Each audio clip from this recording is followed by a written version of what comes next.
प्रिय विद्यार्थियों, आज मैं आपको the molecular basis of inheritance यानी वंशागति के आनुवंशिक आधार के बारे में आज बात करूँगा।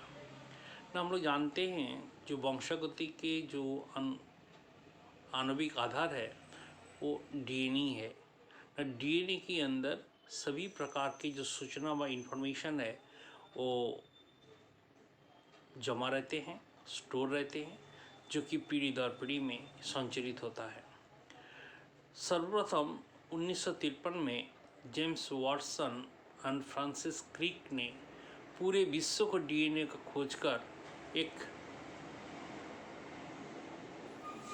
आलोड़न व एक पूरे विश्व को हिला दिया था। उनके द्वारा खोजे गए डीएनए यह दिलोड़ी डीएनए होता है, जिसकी नाम डीऑक्सीराइबोन्यूक्लिक एसिड है।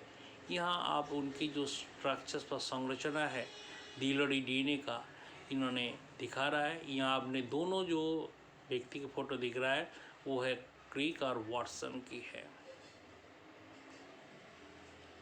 ना। हम लोग जानते हैं डीएनए क्या है ना। DNA the substance of inheritance, इसकी अर्थ है ये वंशागति के लिए एक पदार्थ है जो कि पीढ़ी दर पीढ़ी संचरित होते हैं। DNA is the most celebrated molecule of our time. ये सबसे महत्वपूर्ण एक अणु है जिसके अंदर वंशागति के सभी प्रकार की सूचना एक रासायनिक भाषाओं में निहित रहते हैं और शरीर में ये क्या करते हैं ना, कोशिकाओं की संख्या बढ़ाते हैं, यानी कोशिका विभाजन में इनकी पुनरावृत्ति होते हैं। और it is the DNA program जो कि direct the development of many different types of traits, जो कि विभिन्न प्रकार के लक्षण है उसके लिए डीएनए उत्तरदायी होते हैं और इस विभिन्न प्रकार की ट्रेड्स का विकास डीएनए से होता है। डीएनए जो एक आनुवंशिक पदार्थ है, 20वीं शताब्दी की शुरुआत में इसका एक्सपेरिमेंट किया गया और पहला एक्सपेरिमेंट जो है ये ग्रिफिथ ने किया। जो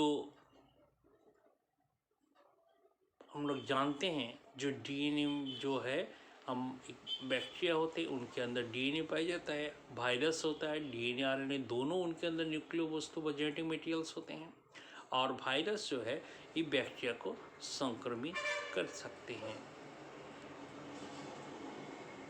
ये है फ्रेडरिक ग्रिफिथ का अध्ययन, जिन्होंने स्ट्रेप्टोकोकस न्यूमोनी नामक बैक्टीरिया पर अध्ययन किया।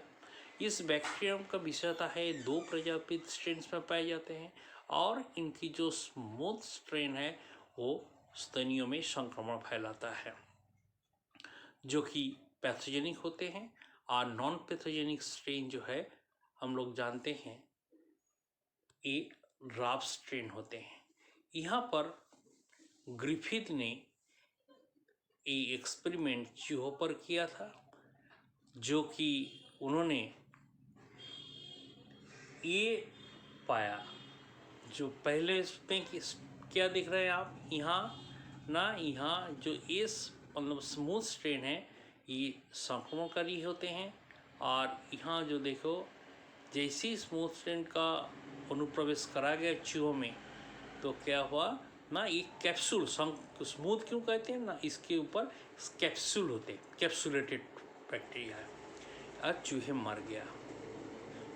और ये जो कैप्सूल है ये हानिकारक होते हैं, चूहों में संक्रमण फैलाते हैं। दूसरी में आप देख रहा है ये राफ स्ट्रेन है व आर स्ट्रेन है, जो कि नॉन पैथोजेनिक है, अविरुलेंट है। यहाँ अनुप्रवेश करने पर चूहे में कोई मृत्यु का कारण नहीं बना। हाड़ में क्या किया उन्होंने ना, जो संक्रमणकारी स्मूथ स्ट्रेन है उनको उन्होंने हीट किल किया, गर्म किया। गर्म करने से क्या हुआ ना, उनके ऊपर जो कैप्सूल है ये नष्ट हो गया और बैक्टीरिया जो है चूहों पर कोई असर नहीं कर पाया और चूहे जिंदा रहा। फोर्थ स्टेप में यहाँ उन्होंने ये किया ना, पहले जो स्मूथ स्ट्रेन है उनको हिट किल किया, प्लस उसके साथ उन्होंने रफ स्ट्रेन जो है उनको मिलाया और चूहों के शरीर में अनुप्रवेश कराया। उसमें देखा गया, पाया गया कि ना चूहे मर गया।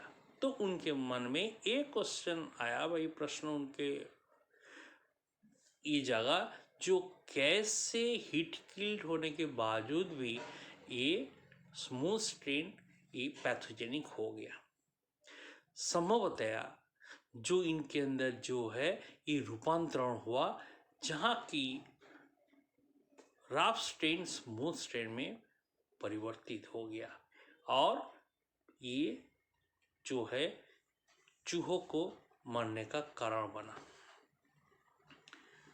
ग्रिफिथ की इस जो फिनोमेनन बा इस प्रकार की एक्सपेरिमेंट को ग्रिफिथ ने किया ट्रांसफॉर्मेशन व रूपांतरण नाम दिया। इनको अंग्रेजी में परिभाषित किया गया, जो defined as change in genotype and phenotype due to the assimilation of external DNA by a cell. अर्थात रूपांतरण जो है ये रफ स्ट्रेन से स्मूथ स्ट्रेन में रूपांतरित होने के कारण ही चूहे का मृत्यु हुआ। क्योंकि हम जानते हैं जब स्मूथ स्ट्रेन को हीट किल कराया जाता है तो उनके अंदर जो कैप्सूल है नष्ट हो जाते हैं और ये संक्रमणकारी नहीं होते। लेकिन जब दोनों को मिला के चूहे को अनुप्रवेश कराया गया, चूहे मरा, तो इसीलिए क्या है, शायद इसमें बैक्टीरिया रूपांतरण हुआ, अर्थात रफ स्ट्रेन स्मूथ स्ट्रेन में परिवर्तित हो गया। नेक्स्ट क्लास में हम लोग